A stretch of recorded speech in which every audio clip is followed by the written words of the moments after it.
powerful, or even more soybean bushels per acre at harvest. With Revitec fungicide, you don't have to imagine that last one, because it's proven to deliver up to 9.5 more soybean bushels per acre than the competition. With results like that, it's easy to see why Revitec fungicide is the #1 recommended fungicide by soybean farmers. Visit Revitec.com and talk to your BASF retailer today. Always read and follow label directions. News time, 7 minutes after 8 o'clock on this Friday.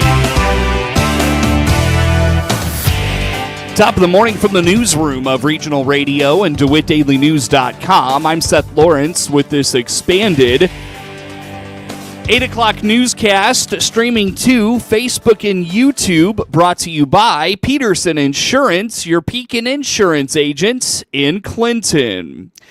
The Clinton Fire Department has issued a burn ban effective until Saturday morning. Dry weather combined with high winds have created conditions ripe for even recreational fires to create a hazard. The ban in Clinton will last until 9 a.m. on Saturday. The National Weather Service in Lincoln has also issued a fire weather watch for high wind and low relative humidity in effect this afternoon through Friday evening. Winds will be out of the south today at 25 to 35 miles per hour, with wind gusts anticipated as high as 50 miles per hour. National Weather Service officials also anticipate severe weather tonight for much of the listening area. We'll have more on that in just a moment here in our local news update. Again, a burn ban is in effect in Clinton until 9 a.m. on Saturday. Keep it to Regional Radio for the latest on these developing conditions. It'll be a windy night with some tornadoes possible this evening into the early morning hours. Ed Shimon at the National Weather Service in Lincoln indicates tonight will be a windy day overall, with very strong winds moving through tonight into the morning. Well, yeah, Exactly. Yeah, the day is going to start out with strong southeast winds, and then they're going to increase all the way into the afternoon. They'll be sustained, 25, 30 sustained. Gusts, up around 40. So it'll be really breezy out of the southeast as the day is starting to progress. And then the storms hit, is roughly in that, 10 o'clock time frame in the DeWitt County area. It's going to hit hard. I mean, when those storms arrive, you're going to know it, because the gust front on this line the storms alone are going to be moving almost 60 miles an hour. They're going to really be flying. It looks like anyway. Because the winds above the ground are really fast right now. So there's going to be a lot of steering winds just pushing this along. So in probably 4 to 5 hours, it's going to go from one side of Illinois to the other, which is really fast. Probably, maybe 5 hours. I don't want to shortchange it. It's not going to be an Indy car or anything, but it's going to be moving.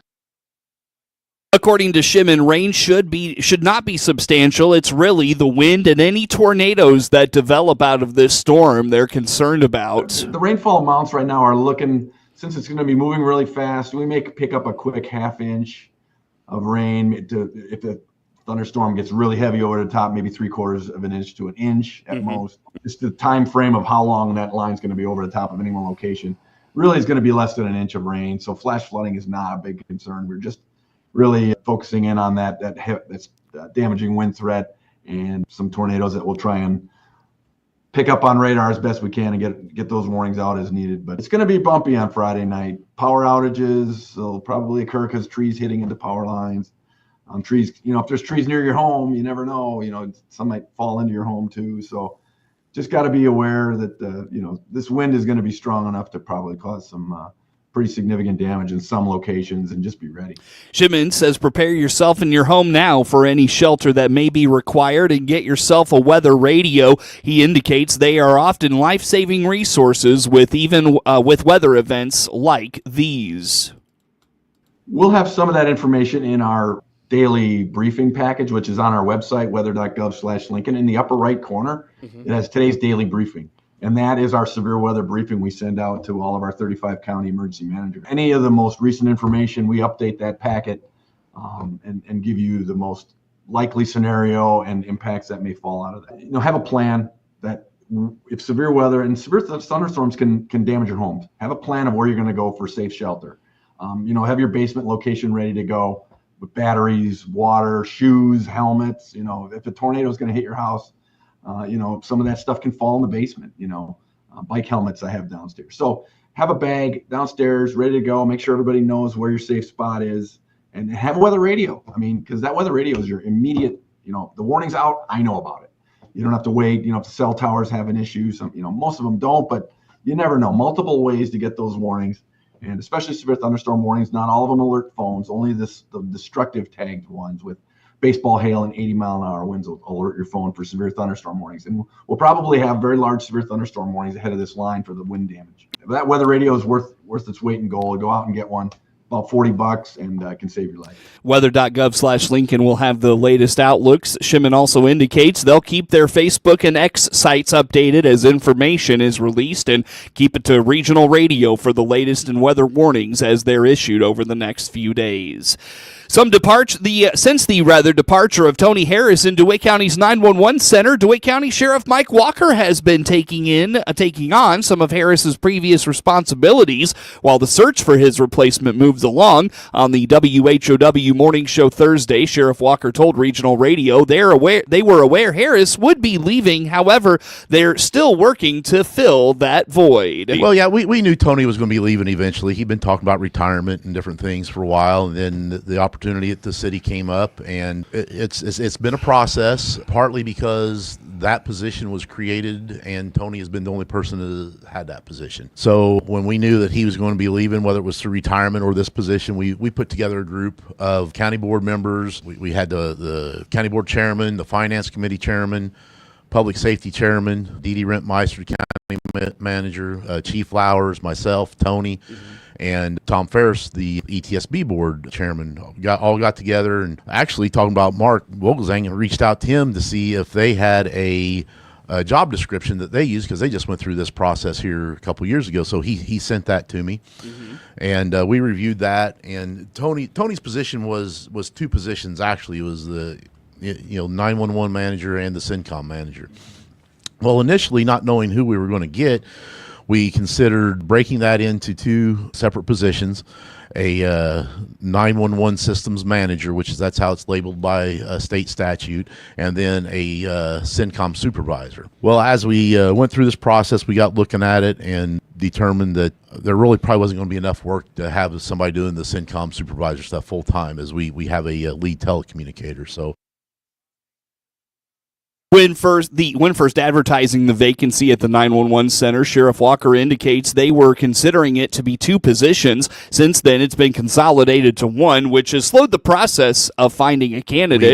back to back and forth, and then we decided that we are going to have this position as it was with Tony. It's going to be 911 systems manager and CENTCOM supervisor. So put out the notice that we were looking for this person, and Sheriff Vogelzang was actually helpful. He knew somebody who works in Champaign, was actually his wife's supervisor when she was a dispatcher over in Champaign, and he reached out to her and let her know this was going to be coming open. If she was interested, submit a resume when the time came. So we went through that process, and at the time when we were doing interviews, we were still at the position that it was going to be two separate positions, and the 911 systems manager was actually going to be an employee of the Emergency Telephone Systems Board, ETSB. We started doing some research and got some clarification from attorneys, and we discovered that since ETSB does not have employer ID, we could not be an employer, which would not allow that person to be eligible for county benefits or the retirement system the county's under and everything.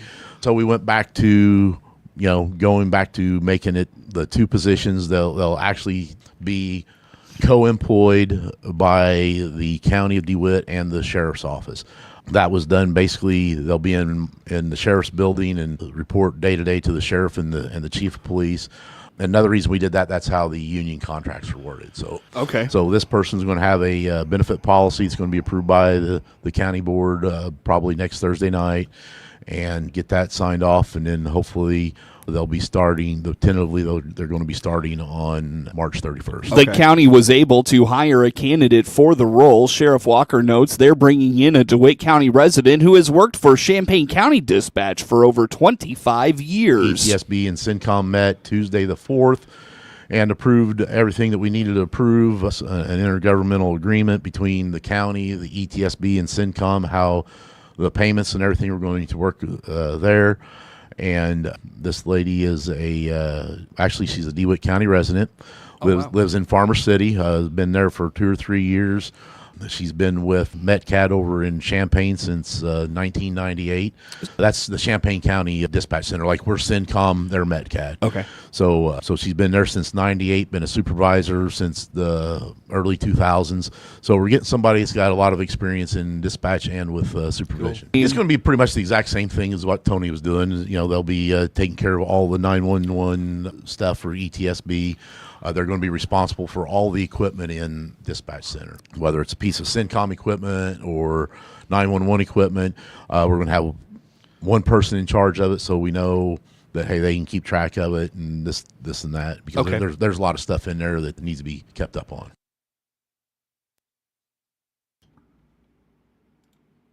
Harris is not the only loss at the 911 center recently. Sheriff Walker notes the lead telecommunicator recently left for a position outside of public service, which led them to promote a dispatcher to that position. Animal control is not a department local governments often look to for a money maker, but that doesn't mean that the spending cannot be controlled. At Thursday night's Public Safety Committee meeting for the DeWitt County Board, the committee reviewed the cost study for animal control. Committee Chair Megan Myers explains they need a better idea of what expenses are causing the most overspending. Animal Control Administrator Grace Moore notes spending can be tracked by individual animals. So we did get the cost study for animal control, and I think that definitely brings forth a few questions. I think one of the things I took away from reading this myself is, and Grace and I discussed this, even is noted in here, we've got to get a better understanding of actually where our costs are coming from, you know, a better understanding of our expense-based transactions, where we're spending the money. I mean, we know we have a block in vet bills, but are those vet bills necessary medical? Are they, you know, so Grace and I kind of spoke about that, but I guess I'll let you go ahead and make any comments or recommendations you think of from this, Grace. I mean, at the very least with our vet, everything is still a work in progress, obviously, but at the very least with our veterinary expenses, each individual animal, all that stuff can be tracked under that animal's like profile essentially in our system. So that can kind of give us a better idea of what we're spending for each individual animal, and then it'll give us a total cost of everything after a report is ran. That's still kind of I'm working out all the kinks with that, trying to figure out how to do everything the easiest way possible, and that makes the most sense. John Wirtz pointed out they had the last cost study done for animal control was in 2016. Since then, the budget has gone up alongside inflation. Wirtz feels although animal control would never be profitable, there are ways to cut back on costs. I think the one other question I had on this, and I could hear you guys' thoughts, you know, they've got some graphs in here, you know, for the operating costs, labor costs, but really it doesn't give us any context. We don't know how many animals they deal with, what services they provide, do they have intergovernmental agreements to help cover some of these costs. So my takeaway was this is kind of a good place to start and give us an idea of some of our costs. But I think since we've just got Grace in place here, she's got some good ideas, we can fall back on her to start getting a better handle or control on these. So I guess, what are you guys' thoughts looking through this? There's a lot there. You know, the interesting thing to me was look back, the last one was done in 2016. Yeah, it was updated. They did an update in 17, so yeah. And it's where the revenue or the budget was then. I guess what I'm coming around to is this has never been profitable.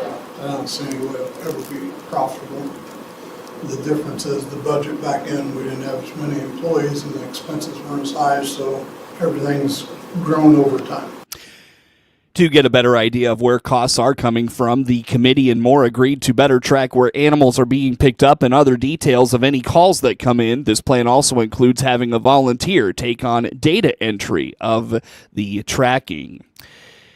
The Clinton High School Theater Department is hosting its spring musical this weekend. The high school thespians take up the musical version of Matilda. Sienna Brinkotter and Adelaide Groves share the lead role of Matilda and indicate there will be 4 shows throughout the weekend, Friday through Sunday. Well, we have a total of 4 shows, and so we split it up into our afternoon and our night shows.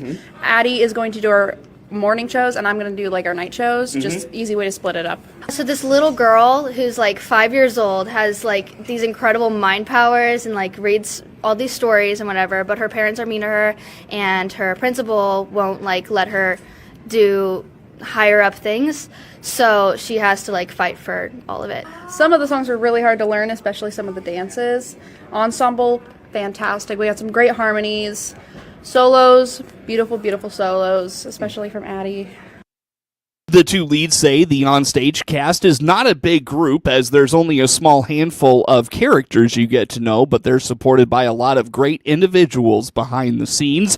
Tickets for the show are still available. Showtime is Friday at 7 o'clock, Saturday at 2 p.m. and 7 p.m., and then Sunday at 2 p.m. Find the flyer for the show at DeWittDailyNews.com, where there's a QR code to purchase tickets.